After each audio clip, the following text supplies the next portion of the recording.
Hi, my name is Curtis Everitt from St. Studios Films. Today we're going to talk about several different elements needed to write a screenplay, and so you have to have a basic understanding of both plot and character. And so I'm going to talk about certain aspects of those. So the first thing I wanted to show you, I have like cards I'm going to be pulling on screen for you to look at. So this has to do with character. So when you are writing a movie, so you're going to have two very important characters. There's other characters as well, but really the only ones you really have to have are two. And so you have a protagonist and an antagonist.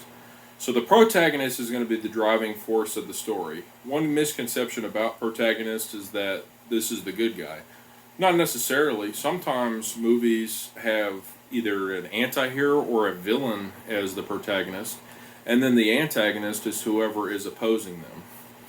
In the traditional sense of things, though, yes, the protagonist is the good guy, the man with the cape, the antagonist is the bad guy, in the traditional sense. But nowadays, those lines between black and white, good and evil, are being blurred in films, and so a lot of times you're getting these movies that are dabbling in the gray area and questioning what is morally right and what is morally wrong.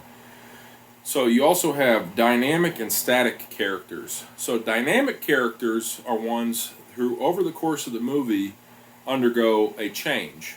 And so that's important to know because protagonists, they need to be dynamic for the movie to be interesting. If you have a movie where nothing happens with the protagonist, then why are we watching the movie? Why are we, it's just... So static characters, those are the characters that they go out of the movie the same way that they came in. And so the best way to describe this, whenever I was in school and I was being taught this concept, a static character would be like Commissioner Gordon or Alfred from the Batman movies, because they're usually the same, they go out the same way that they come in.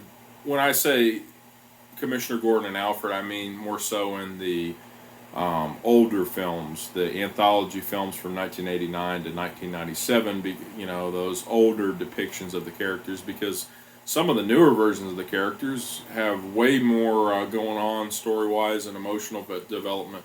Anyway, it's important to know protagonist is who drives the story forward, antagonist goes against the protagonist. Alright, so the whole purpose of having a story is there's some kind of conflict going on, and so there are several different types of conflict. And so I wrote them down here for you. And excuse me if this is not politically correct. It's just, this is the way I learned it. It's just easier to remember it this way. I noticed that there were different terms used online, but this is just how I remember it, and it's easier to commit to memory this way. Please don't think I am, trying to be old school or anything.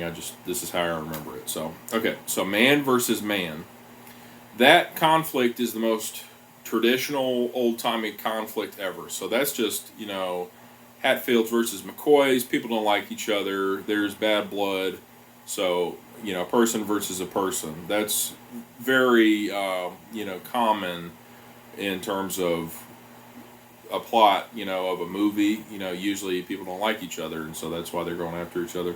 Then there's man versus self. So that would be, struggling with sanity, struggling with reality. So anytime you have movies about dreams or movies about mental health, usually there's a little bit of that in there, where somebody is really struggling with what's inside of them. Then there's man versus God. So there's this, those religious movies where people are struggling with their faith, and they're trying to find a reason to believe. And so a lot of faith-based films use that. Man versus nature. So this would be, a man goes out into the wilderness and is attacked by a bear or something. So if you think of the movie The Edge, that's man versus nature. Then you got man versus society. And a lot of times, man versus society is going to be used in dystopian type films. So The Hunger Games or any film like that, where you have, one person going against, whatever regime there is. Then there's man versus technology. So that would be like a Terminator film where you have, some technological robot or something that's taken over, and so, we don't really understand how it works, but, we're going to fight it anyway. And then there's another category called man versus the unknown, and that is, really fill in the blank, because there's a lot of things you could put in that category. So that could be aliens or something like that. But, there's really just a lot of supernatural content that could be lumped into that category. Anyway, so if you're doing a story, if you have a story to tell, it's got to have one of these conflicts in it. Stories without conflict usually are not as appreciated. There are some movies out there that have little to no conflict, and they're very easygoing. I've enjoyed several movies like that, but they did not do well critically or commercially because people said, you know what, this is, this, I just can't get with this because it's outside the norm. But most films have one, if not more, of these going on for them at the same time. Anyway, so I was thinking about this on my drive home, and I thought, wow, I really have to talk about these things before I talk about this. This is what I wanted to tell you about and talk about, but to understand this, you have to have heard about these. But anyway, actually I did some research, and I was wondering where this came from. So in 1863, Gustav Freytag came up with Freytag's Pyramid, and so that's the general story arc, the classic story arc. And so, from 1863, this is, something that is still being used today by writers everywhere. So, let me talk about, I'm just going to trace it with my finger, and show you what it is, and then we're going to talk about each individual section. So, you have the exposition, the rising action, the climax, the falling action, and then the resolution. And I've also written some other words on here for anybody who's in the marketing field, and I'll explain those more in a minute as well. So, a lot of people don't realize when you watch a movie, and all that runtime and everything, so most of that is going to be this section right here, the rising action. That comprises most of the movie that you're watching. So, this exposition, it's usually about 15-20 minutes to get the story going, introduce to say there everybody, and then all this stuff right here, the climax all the way through the resolution, that's usually within the last 30 or 40 minutes of the storyline, just depending on how big a budget it is. Sometimes the climax is most of the movie. It just depends on what studio is making it and what their rules are. But for our purposes, the rising action is the part of the story where most of what's going on takes place. So the exposition, that will introduce your characters or setting what is going on, and to start a film off, you usually want to do something that's pretty catchy. So you either want to have something that's very dramatic, just gets your attention right off the bat, especially if it's an action movie. You will see a great action scene at the beginning of the film, or just something out of the norm, to really catch your attention. And one technique that's used by some films is something called in media res. And that is where you take a scene from the end of the film, say right around the time of the climax, you take a scene from the end of the film and you put that at the very beginning.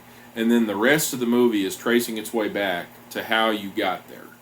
But, it's not as common as it used to be. There used to be more films that did that, but nowadays, everything's fairly linear. You do have some stories that'll jump around, and so that's kind of frustrating. When you're watching movies trying to make sense of them. If it's not told in a linear order, if it's told out of order, trying to put the pieces together, and it can sometimes be confusing. But I like to keep my stories that I tell, fairly straightforward and how they're presented and just logically presented. And so anyway, so the exposition, you start things off with a bang, the exposition, and then you get into the rising action. And so during the rising action, that's where you were going to have the conflict really come to a head. That's where whatever conflict that you have going on, your character, your protagonist, is going to be undergoing conflict. And so you just have this series of events. and depending on how long your film is or how long what you're writing is, you're going to have, that's how many events you have, and it's just kind of like a cyclical thing. And so usually when I'm writing, I try not to put a number on stuff, but usually for the rising action, you have about 3 separate or so big events, and you can have different things that lead up to those events, but it just they build on top of each other. You notice how this is shaped like this, and you get to here in the climax. That's the most exciting part of the story, and so the rising action though, that is supposed to get more exciting as it goes. So it's almost like those commercials. But wait, there's more, and so it just gets more and more exciting, more and more entertaining as it goes along. Anyway, so the rising action, that's going to comprise most of your film, and so that's usually going to be the longest part. That's like 80% of what's going on in your film. This is 10%, this is 10%, this is like 80%, of what is going on in your film. And what's frustrating is a lot of movies just have really bad writing. You'll notice that they, can get your attention sometimes. They either have a really good beginning or a really good ending. And so the reason I wrote this primacy and recency here is because a lot of times the impressions that you have about something are, when you watch it, you're either at the beginning very caught up in what is going on with the primacy effect, or when it leaves you, like the last thing, it has a really good ending, the recency effect, those kind of create a glow factor. And so there's a lot of movies out there, their middle is garbage, but they had a good ending or a good beginning, and so people just forgot all about the bad writing or didn't even notice. But I really enjoy a film that actually takes the time, to really keep you going through the middle of the movie, and doesn't really like it's slow or feels like, oh man, I wonder when this film's going to be over. I like movies where I don't ever want to look at my watch, and I try not to. I try not to with everything that I watch, but sometimes it's like, you pausing it and you're seeing how far you've gotten in the film, and it's just is really frustrating because you feel like it's not going anywhere. Anyway, so rising action, very important. Don't forget about having the action within the film be as important as the beginning and the ending. Anyway, so the rising action, all that stuff leads to the climax. And so the climax is the most exciting part. And so that's going to be, the big showdown, the big set piece, where all the money is spent, is the very exciting ending of a film. And that's usually where you're, everything that is happening in the rising action comes to a head, and just, it's your, so if it's man versus man, that's where they're actually fighting up here. Or, if it's man versus self, that's, where you're making some discoveries about what is going on. Man versus technology, you're, fighting the Terminator and crushing him under something. Anyway, so falling action, after the climax happens, the falling action is just the opposite of the rising action. So it's showing you how the protagonist gets from the climax to the resolution. And so really it's just letting the audience down. And then the resolution is, how does it conclude? What does it leave you with? And so what's interesting is, if you watch movies like from the 70s or so, like a lot of the Dirty Harry movies, so they have the climax, and then basically the movie's over. Like, it doesn't really have a whole lot of falling action or resolution. It'll literally start rolling the credits as soon as the climax is complete, and I actually prefer that, it kind of, but a lot of audiences, they want closure these days, and so that's why falling action and resolution are important. You want to know what happens to your characters. You've invested this amount of time in them. You want to know that, what happens to them is meaningful. And so, I hate watching movies where, you're watching a film. I've seen films before where, going along, it's great, it even gets to the climax, it's pretty good. And then during the falling action, they do something really stupid, which is, usually eliminating the protagonist or something like that. Why would you do that? You took us this far, we got past the climax, and you're going to get rid of your main character. Something we've been watching this film. It's just a slap in the face to the audience. And anyway, but so the thing that's important to take away from this is that the rising action comprises most of your movie, but this is how your story is told. And so when you're writing, this is just something to keep in your mind, and it's just the way it literally looks like a little wave, the wave of your movie right here. And if you can break down the storyline into just one graphic, that would be the best representation. There's a bunch of other stuff out there. There's something called Save the Cat, which is a way more detailed breakdown of everything that happens in movies. And, it's an even more detailed step-by-step of, how you write this and how you write that. And I actually, for a few projects, used that. And I just found it was just so tedious. It was taking the joy out of writing because it was, putting it through too much of a template. But this is not really a template. This is more of a guideline. It's just something to remember when you're writing. And so, anyway, I hope this has been informative. I hope this has been helpful to you when you're starting to write your films.